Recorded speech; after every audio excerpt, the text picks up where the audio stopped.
I didn't know the muscles was gonna be on there, like, nobody in the class knew that at all. Well, I was a trip for 29 histology. All right.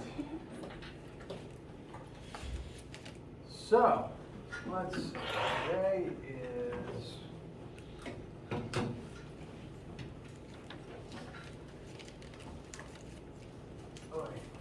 Friday, November 12th.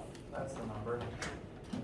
Today we're going to finish up Chapter 7, the last official new piece of information. We're going to be using the universal law of gravitation today, show how it relates to centrifugal force in specific examples, and that should be all of the things that will be present on the Chapter 7 homework and quiz, which currently is slated to be due at the end of this coming Monday. So we'll have a chance on Monday to talk about any questions that you guys have before it's actually due. And then next week we will do Chapter 8, which is literally a direct continuation of what we're doing right now. It's just more rotational stuff. Any questions before we get started today? Is it possible if we can go over like one question on homework? Sure. Which one would that be? Numbers 7 or 8, you can choose. Or both, yeah, Or both either. of those have me. Both is good? Yeah, both would be amusing. Hang on, I wrote up the Chapter 6 homework. No wonder it didn't have the right questions. Chapter 7. Chapter 7, number. Okay. So number 7, we have a ball swinging on the end of a rope. The ball moves in a circle at a certain radius and at a certain angle velocity. First, we're asking the tangential speed of the ball. Kind of like how the word angular can be synonymous with rotational, tangential can be synonymous with linear. So you want to know the linear velocity for part A. We already know the angular velocity, although we know it in units revolutions per second. So for part A, what I would advise is converting revs per second into radians per second, and then translating that angular speed into its linear counterpart. Part B, what is its centripetal acceleration? We put the formulas relevant on the board. We got V is R times omega. And then what is centripetal acceleration? There are two formulas for centripetal acceleration. You could use either of them here. One is V squared over R. Part A is figuring out that linear velocity, and we already know the radius. So you can use the answer to part A here. Alternatively, centripetal acceleration can also be equal to R times omega squared. So once you convert revolutions per second into radians per second, that angular speed could work here. Either method should be able to tell you the angular acceleration. Part C, maximum tension the rope can withstand before breaking is 108 newtons. What is the maximum tangential speed that the ball could have? So, part C is taking a few things from the previous parts of the question and throwing them out the window. Because apparently, whoever was swinging this originally was not swinging as hard as the rope could handle, which makes sense. You wouldn't want to break your toys. Part C, we're going to swing it as hard as we physically can, in which case it's going to be moving faster. It'll be moving as fast as it can before the rope breaks. So part C, we're going to need the formula for centripetal force, M times AC. I personally like to go ahead and take the AC formula and plug it in just to make it all one big thing. You may alter that as you will depending on the question or your preferences. But if this is our starting point for part C, we know the tension in the rope that'll be acting as a centripetal force in this situation. We know the mass of the object. We know the radius of the rope. We do? Yes, we do. We know the radius it'll swing at, so we should be able to just solve for linear v in this new upgraded faster situation. So the difference between A, B, and then C is A and B are both moving at this speed. C is going to be a different hypothetical final speed because we are swinging it now as hard as it can go. So for part C, we are not repurposing any omega or v's from before. It's a new velocity at this new, using this new centripetal force. Even I know physics and I forget how to say it out loud sometimes. So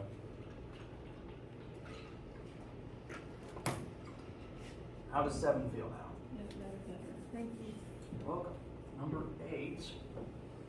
8 has the potential to be a tiny bit tricky because there's going to be some trig involved. So everything's just going to end up tying together by the end of the class. We have a 50-kilogram ball tied to the end of the rope. Your length of said rope will vary slightly. And we know, so this is kind of like a pendulum, which again, I don't have much string up here, but I do have a laptop cable. So this is the motion that the person in the question is actually taking. We're not swinging it fast enough for it to orbit in a flat plane above our hand. It's just a nice slow rotation such that the string kind of forms a cone shape. And this is still orbit. This is, the end of my cable is still orbiting around some central point of this circle, and it does have an orbital radius. What's different here is that the string length is not actually the orbital radius this time. The string length is here to here, but the orbital radius is here to here. And so that's the tiny bit of trig that one needs to do first.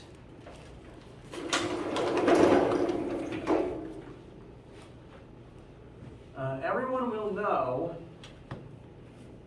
the length of their string. Your number will vary slightly, but you will know that number. You will also know this angle. Everyone should be 30 degrees. And I'm going to complete the triangle like this, just to show the old-fashioned right angle triangle here.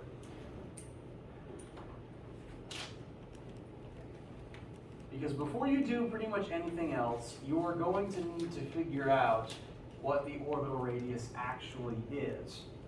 And our trig should tell us that this side of the triangle, which will represent the distance between the sphere and the actual center of its orbit, again, the rope length is not that, the rope length is not that radius this time because we're not swinging fast enough to take up the whole rope. Instead, this is what we want. And if we just wanted to use the way things are currently oriented, theta r is the opposite, SOHCAHTOA sine opposite hypotenuse. Sine of your theta should be that orbital radius divided by your rope length. I'm using C because the rope length is the hypotenuse of this triangle. Bless you. This should tell us the actual orbital radius for your specific question, which is a piece of information that you will need to do the rest of the question.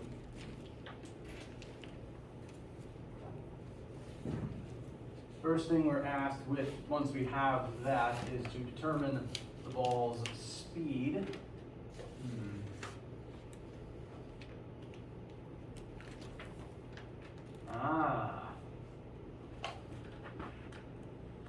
There's one more piece of trig we need to do. There's one more piece of trig. We want to determine the ball's speed. So, and we're asked specifically for linear speed in this particular case.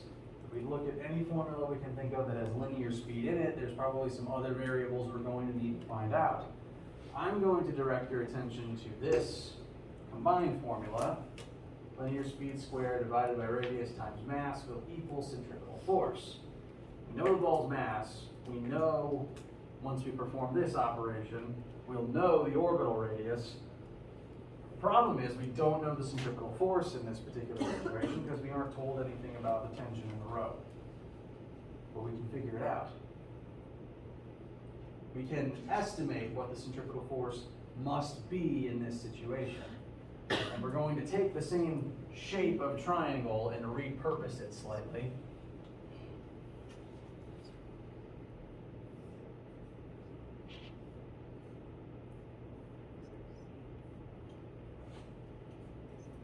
We don't know the tension in the rope. We weren't specifically told that. But we do know that whatever the rope's tension is, when the rope attaches to the ball, in order for the ball to be lifted upwards by the rope and for the rope to pull inwards towards the center of the circle, the tension is going to have to point in this direction where it attaches to the ball based on how it's currently pictured. Which means that the vertical component of tension has to point up because that's what's going to counteract gravity. So the vertical component of this tension triangle, which is the same shape as our physical triangle, we're going to use the same angle, everything is the same angle from each other. We don't know tension, but we do know the ball's mass, meaning that we actually do know the vertical component of the tension. Because if the vertical component of tension wasn't equal to its weight, it wouldn't hold the ball up. It would just fall. Instead, it hovers at the same height, orbiting the center of the circle. So we do know one of the sides of the triangle.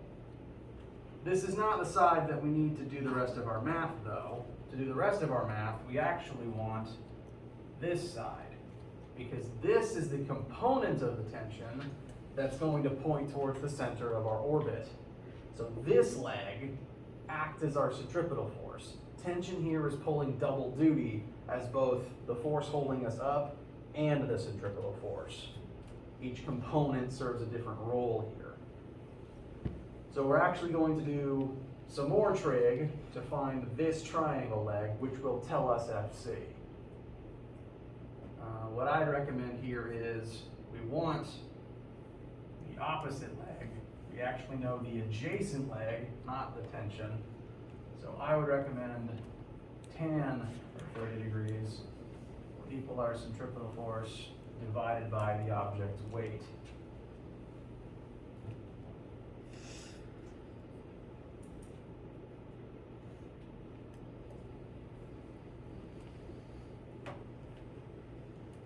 Once we determine that centripetal force, we can bring it back over here, and we're clear to solve for linear velocity, which is the answer to part A.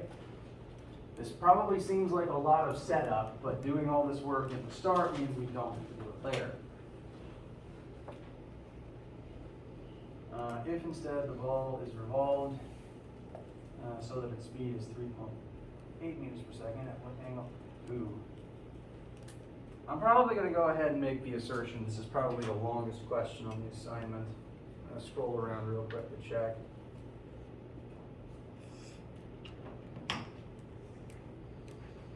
Number 4 was really long, Was it? but it wasn't terrible. Yeah, 4 is about universal law of gravitation, so that has the potential to be a little long. 3 is tricky. 4 is probably the one that will just require the most lines of algebra. Sorry, 8. 8 is up there for the ones that require the largest amount of algebra. Part A, this is what I recommend so that we can eventually solve for velocity. Part B, if instead the ball is revolved such that this is its speed, at what angle does the coordinate with the vertical? So, what would physically happen there is, if you were swinging a pendulum, rotating it nice and slow like this, if I were to make it spin faster, what would it start doing?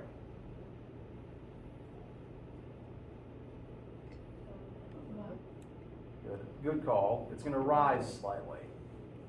The angle of the rope has changed, and this will continue as I swing it faster until eventually it's just in a flat plane. If I let it slow down, it's just naturally going to sink until it forms that cone again.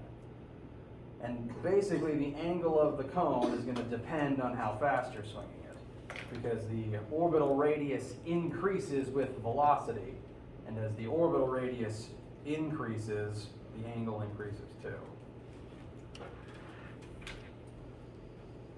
Part B, we're changing to a different velocity. With this velocity, we can plug that into our extended centripetal force equation to find the new centripetal force for this new faster scenario. But even at this new faster scenario,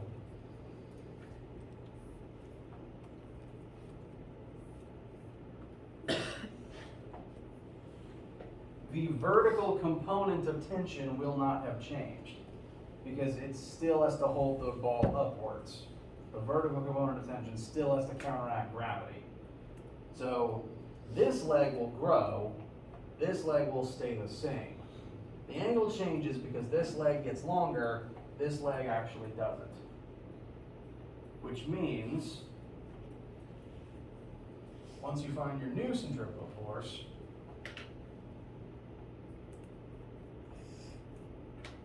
you can use the same operator but solve for theta this time to find our new angle.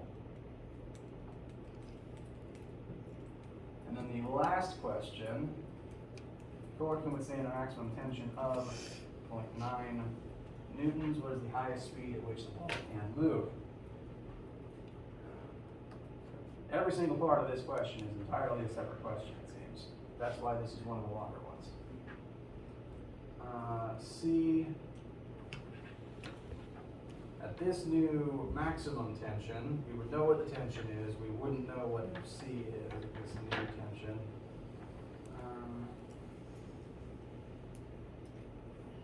In that case, we would know this leg, we would know this leg, we would want to know this leg. I would actually recommend Pythagorean theorem in that case, because this squared plus this squared should equal this squared. To figure out what the new FC is at this new higher tension, plug that back into our extended centripetal force formula. This one's a bit of a doozy, I won't lie. Yes? For part B, would you have to find a new radius as well in order to plug it into the formula? You would actually. I forgot to mention that. In all of these, you would need a new radius. Now, thankfully for all of these, the length of the rope doesn't change, but the angle would be changing constantly, so you'd need to find a new R every part of the question as a result of that. But the hypotenuse of that triangle would always be the same. It would still be the whatever your rope length is. That's a good observation. I missed that part. So how do you find that if you don't know the angle? Well, part B, I'm not sure we actually need to. Oh, no, we probably will. Whoops. Wait. Part B, ball is ball, yada, yada, yada, yada, yada, yada. I have it.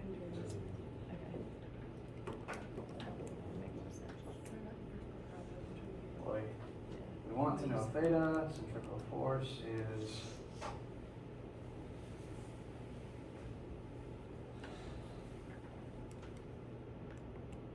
alright, my official rule is if I can't figure it out quickly, then it's not fair to you guys. So I might end up redacting this question.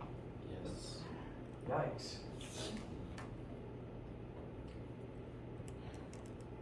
Okay, we could figure out centripetal, use this to find theta. But to find centripetal force, we do need to know radius first.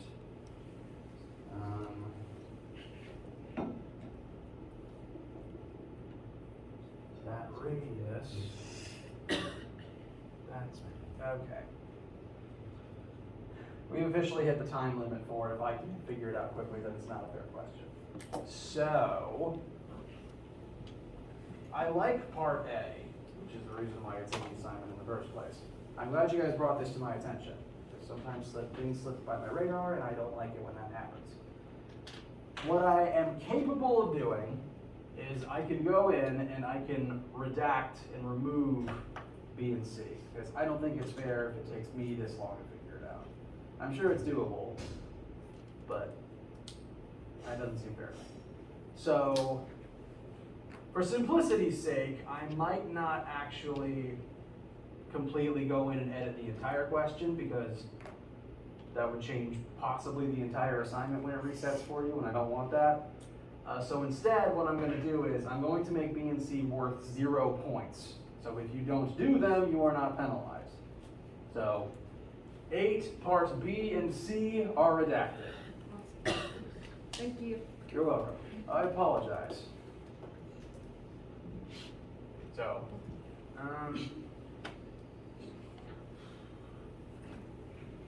no, why did I erase that? How do you get radians to seconds? I mean, radians seconds to meters per second. How do you do that? So I like part A. Part A remains. Part A is all the trig that I mentioned before. You can ignore B and C. I'm going to actually see if I can do that now because I will forget.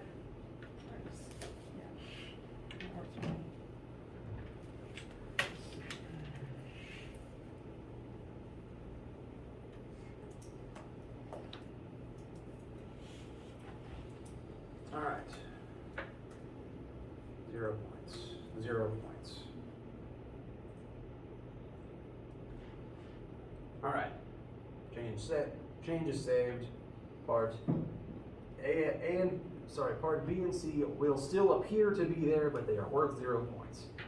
So no matter what it says about whether you got the right or not, you will not be penalized in terms of your score. I'm glad you guys brought this one to my attention. Thank you so much.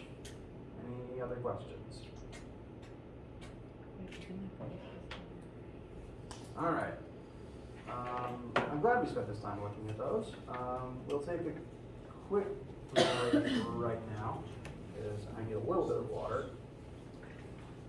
And when we start back up, let's get that. We need to look specifically back at universal law of gravitation is where we'll pick back up.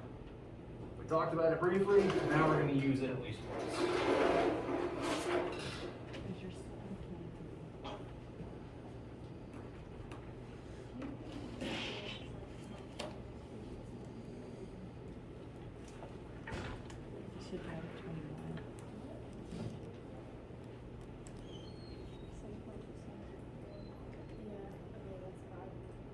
Does it still calculate those 2 points in the final score? No. Okay, because I think it's still, maybe it needs to refresh. I recommend refreshing the page. It wouldn't know to make that change otherwise. Yes. If you have to do like scientific notation, like where you have like times 10 to whatever, how do you type that in? That's a great question. I have a homework sample loaded that I can show you WebAssign's recommendation. I do like the asterisk, and then if you do 2 asterisks, it's like 2 to something. That's what I do. I always just do the numbers and E, and then positive or negative sign and then the number. Yes, that is the officially licensed way of doing things. Okay. That lowercase e is the same e that your graphing calculator shows you. It's just shorthand for times 10 to the blank power. So this is 6.27 times 10 to the 23rd power. You could also write the full length number in with all 23, 21 of its zeros. That does get tedious, and if you miss a 0, then things become problematic though. So I don't recommend it, but that is an option.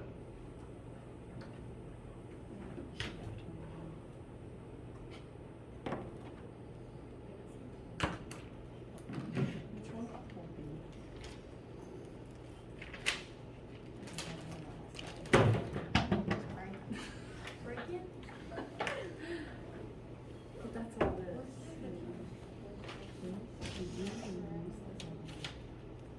Yeah.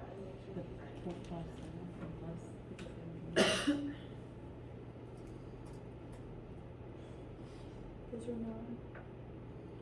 That was the middle block. And these were the 2 other ones.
Cause then you. Yeah, there's a video. It's a mall.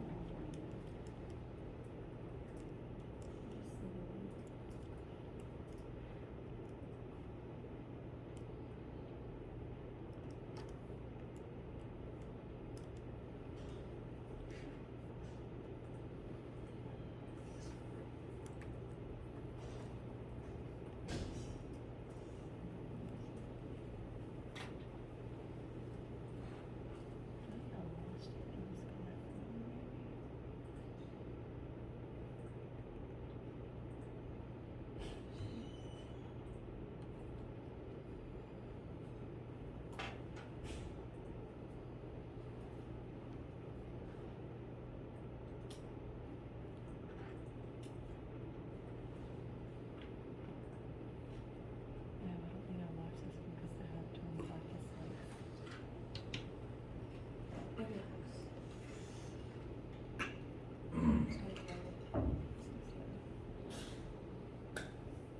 Okay. Excuse me. Questions, needs, concerns before we continue? All right.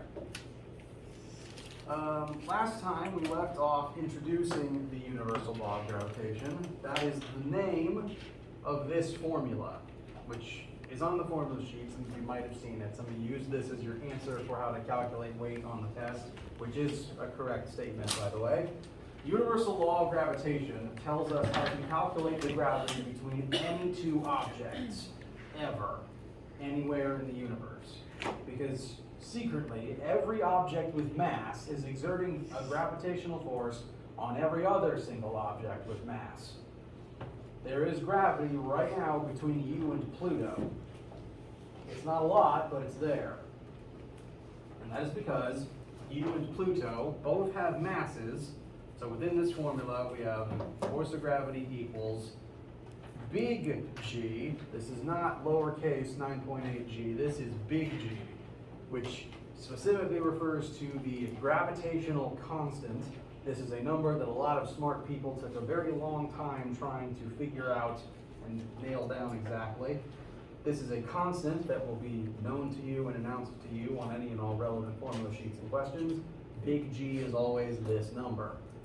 Big G also shouldn't show up anywhere but this formula, but this is what it is. It will always be this one number. So it's a known thing for all questions.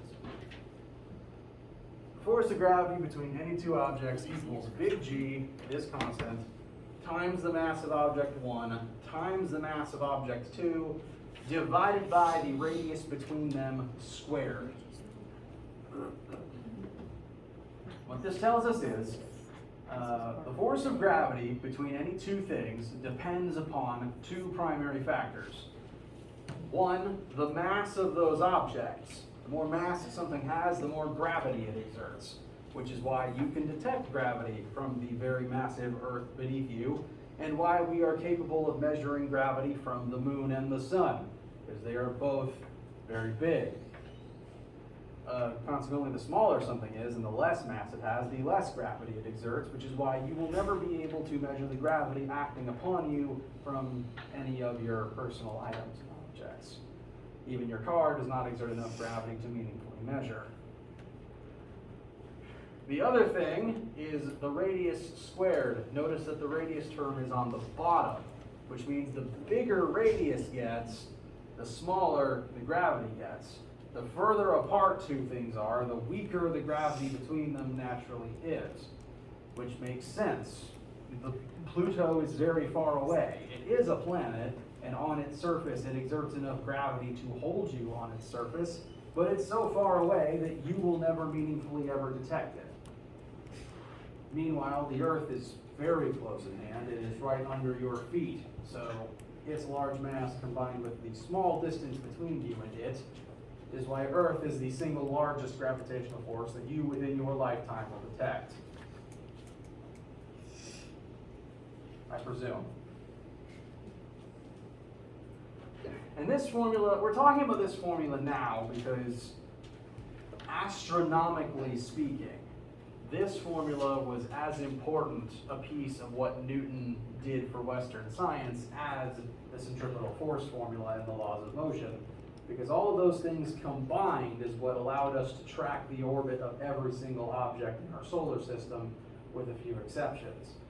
Because in the case of objects orbiting the sun, gravity is what acts as the centripetal force. And this formula lets us do things like calculate what the force of gravity between the sun and Mars is, which we can then use as the centripetal force to figure out things like Mars's orbit time and things like that, what speed it must be moving at, which would allow us to figure out where it would be in the night sky. So useful for astronomical charting.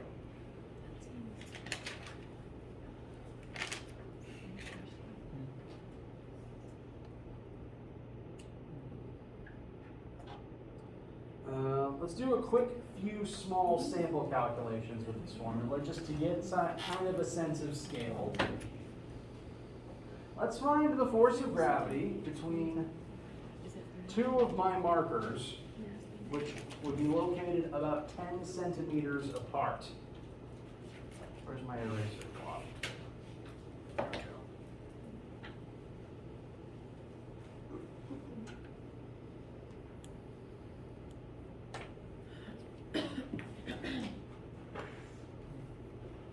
Force of gravity equals big G times M1 times M2 times R squared. Note that the two M's are labeled separately because they represent the mass of two separate objects. The force of gravity will act equally on both of those objects. For our first case, two 10-gram markers. Force of gravity will be equal to big G, which is always that constant right there. 6.67 times 10 to the negative 11th power. It's a very, very small number.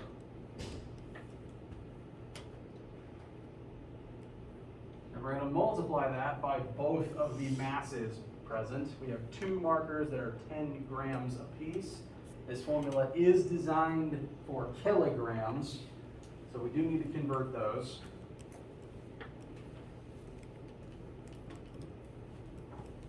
So 10 grams becomes 0.01 kilograms. And then on the bottom, we will have our radius squared. We're given that these two markers in question are 10 centimeters apart. And as is standard, we do want to convert that into meters first.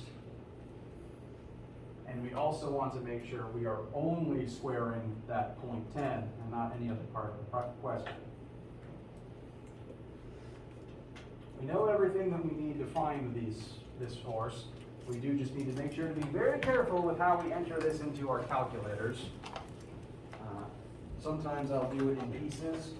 If I want to do it all at once, I will get very liberal with applying parentheses wherever possible to make sure that the order of operations is correctly utilized.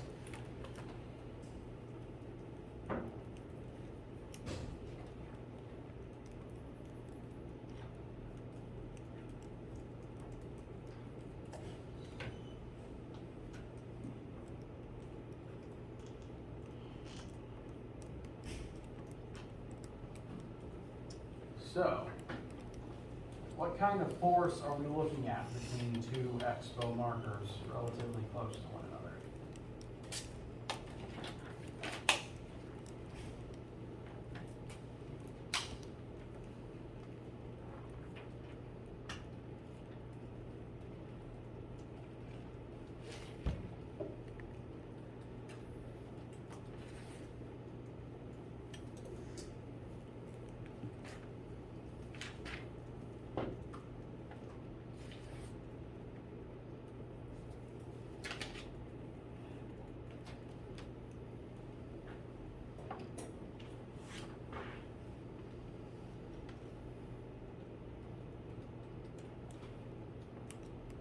Number? 6.67 times 10 to the negative 13. Fantastic. Does anyone disagree? Bless you. Does is a force, so its final unit is going to be newtons. In your expert opinion, is that a lot of force? No, I don't think the human nervous system is even capable of detecting a force that small. This would barely be able to make one of your arm hairs twitch, which again is why you never notice the gravity from all these small, relatively small objects around you at any given moment. Even when those objects are very close together, their mass is just too insignificant to really do much. I do want to briefly explain the direction of this force. This force is unique in that it will act equally on both objects, pulling them both closer together. So M1 is currently experiencing 6.67 times 10 to the negative 13th newtons to the right, and simultaneously mass 2 is experiencing the same magnitude of force to the left. This particular formula always should give you a positive number, which represents two objects being pulled closer together. The direction of the force is always the direction from the initial object towards the other one. So gravitational force always serves to bring two masses closer together. Questions so far? All right. Let us quickly look at a similar situation. Let's find the force of gravity between a 75 kilogram human and the earth beneath them.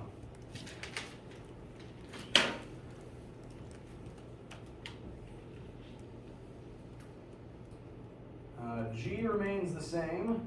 The universal gravitational constant will always be the same number. We'll plug in our two masses, 75 kilogram human, and the approximate mass of the Earth. We obviously weren't able to measure this directly. We have determined this number through a lot of experimentation and math. Mass of the Earth is approximately 5.98 times 10 to the 27th kilograms. That number is already in kilograms, mercifully.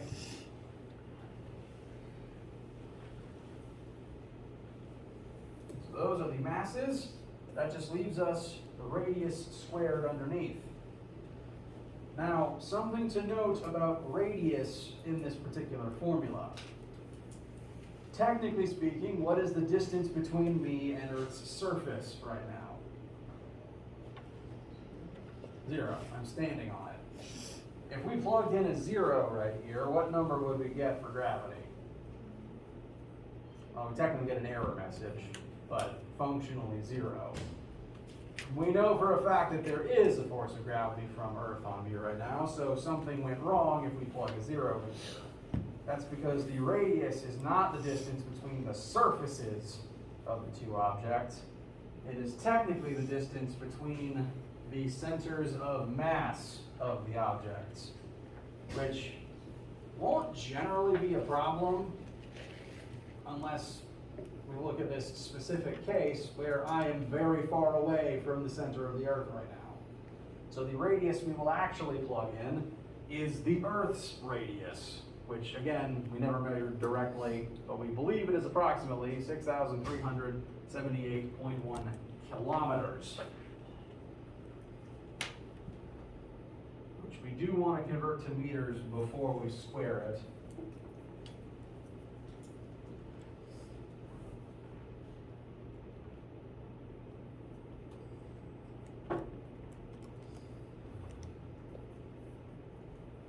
Converted to meters, that should be about 6,378,100.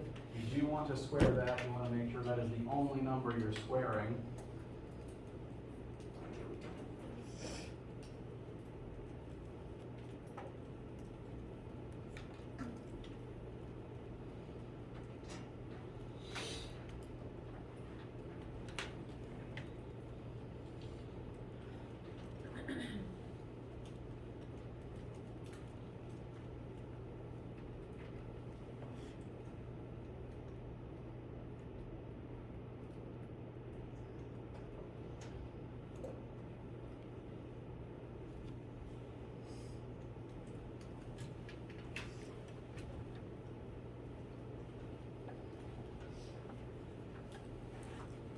And so what type of force would we calculate for this case?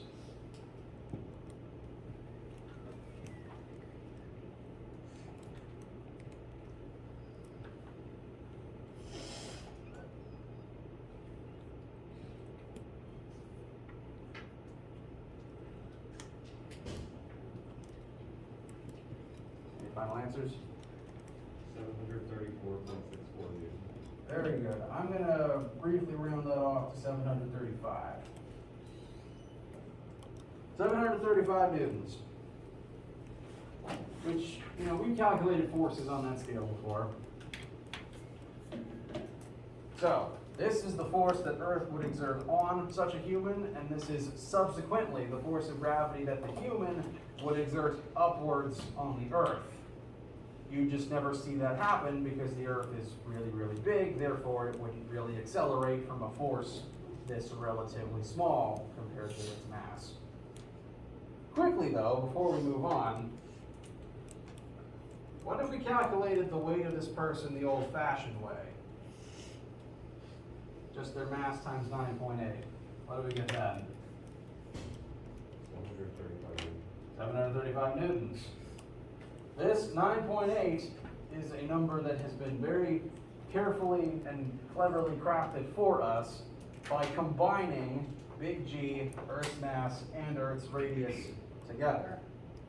So this formula is just the simplified version of this one.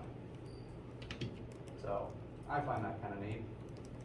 Convenient, at least, that we have this constant for the most often case we would need it.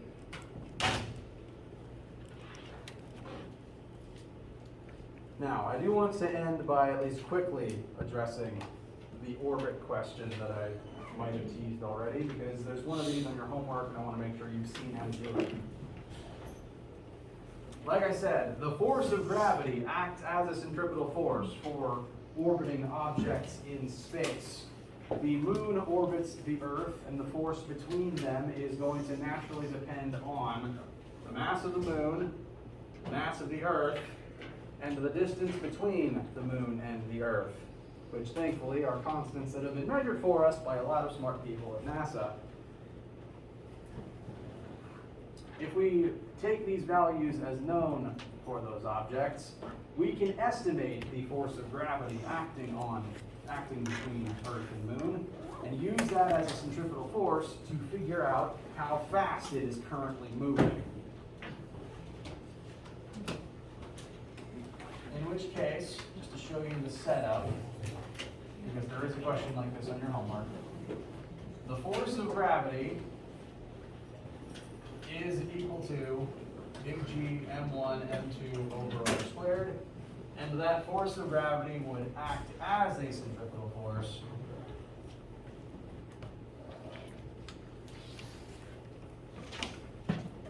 on one of those two objects. So, you could, theoretically, just eliminate these middle two steps. The force of gravity is acting as a centripetal force. Big G, mass moon, mass Earth, over radius squared would equal mass moon times its velocity times radius. There's at least one question on the homework that's similar to this. I think it's about another planet's moon. But you will borrow this setup for that. Just combining those two formulas together. How do you guys feel? Alright. That is all the information housed exclusively in Chapter 7, so do be working on the homework and bring any more questions you have. As a brief reminder, number 8 on the homework has been shortened. B and C don't count anymore. Next week, on Monday, we will address any more homework concerns, and then we will continue talking about other rotation stuff in Chapter 8. You know, any issues or questions you have as you're working, and if I don't see you today, have a wonderful weekend.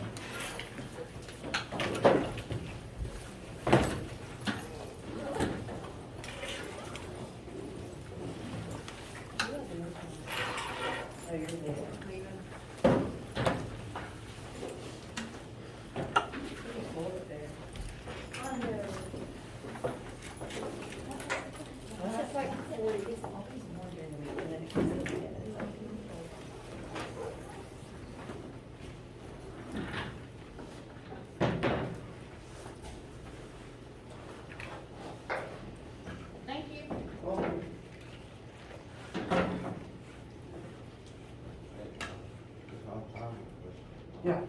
just turn the camera off real quick.